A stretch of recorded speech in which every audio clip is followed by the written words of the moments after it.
మరి ఈ రోజున కొన్ని విషయాలు మనం పరిశోధిస్తే ఎలా తెలుస్తున్నాయంటే, ప్రత్యేకంగా ఈ యువతీ యువకుల్లో ఆంధ్రాలో యువతులు బాగా తక్కువగా ఉన్నారు అని చెప్పేసి మరి ఎవరు ఇలాంటి ఒక యుఫోరియాని క్రియేట్ చేసారో తెలీదు కానీ, పాపం ఈ రోజున 30 సంవత్సరాలు దాటినటువంటి అమ్మాయిలు 70% ఉన్నారు.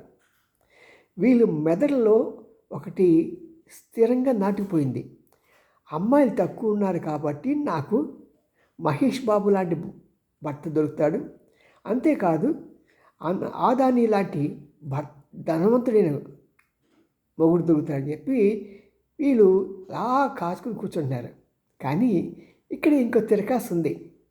రష్యన్ అమ్మాయిలు చక్కగా ఆంధ్ర యువకుల్ని పెళ్లి చేసుకుంటున్నారు. చేనుకు చేవ, రైతుకు రొక్కం. అందమైన అమ్మాయిలే కాదు, పైసా అడగని అమ్మాయిలు యువతి యువకులకు వస్తున్నారు. మరి రేపొద్దున వృద్ధ నారీలుగా మిగిలిపోయేది మన ఆంధ్ర పిల్లలేమో.